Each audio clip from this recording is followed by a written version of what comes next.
La malnutrition dès le plus jeune âge, ça va avoir des conséquences malheureusement qui vont être quasi irréversibles. Je suis Ong Daokoum, médecin généraliste. Je travaille à la Fondation depuis 2018 au pôle petite enfance. Un repas équilibré pour un enfant jusqu'à 3 ans, ça contient 3 choses principales qui vont être des glucides, des lipides et des protéines. Mais globalement, entre 45 et 50% des apports nutritionnels sont liés aux lipides chez les enfants.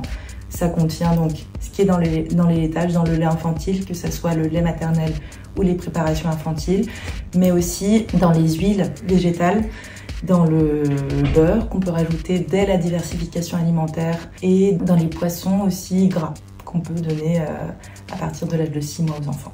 L'alimentation, c'est quelque chose qui est absolument capital dans le développement de l'enfant. Il y a beaucoup d'articles scientifiques qui ont vu l'impact sur la vie entière des individus, le développement des enfants dans les premiers jours de vie, c'est-à-dire à partir de la 22e semaine dans le ventre de la maman pendant la grossesse et globalement jusqu'aux 3 ans de l'enfant. Donc là, on compte 1000 jours dans lesquels il y a vraiment un côté extrêmement déterminant de tout ce qui va se passer pour cet enfant, pour son état de santé ultérieur. Et l'état de santé, c'est pas juste la santé physique, hein, c'est vraiment le bien-être social, psychique et mental. Je dirais que l'environnement, il a la même importance quasiment que l'aspect qualitatif de ce qui est dans l'assiette d'un enfant. On voit qu'il a besoin d'interaction de qualité, il a besoin d'empathie de la part de la personne qui s'occupe de lui, et l'empathie est nécessaire aussi au moment où on nourrit cet enfant. On est dans une société qui est en mouvement, donc forcément le rapport à l'alimentation est en mouvement, les prises de conscience sont en mouvement aussi. On est très confronté à des patients qui se renseignent,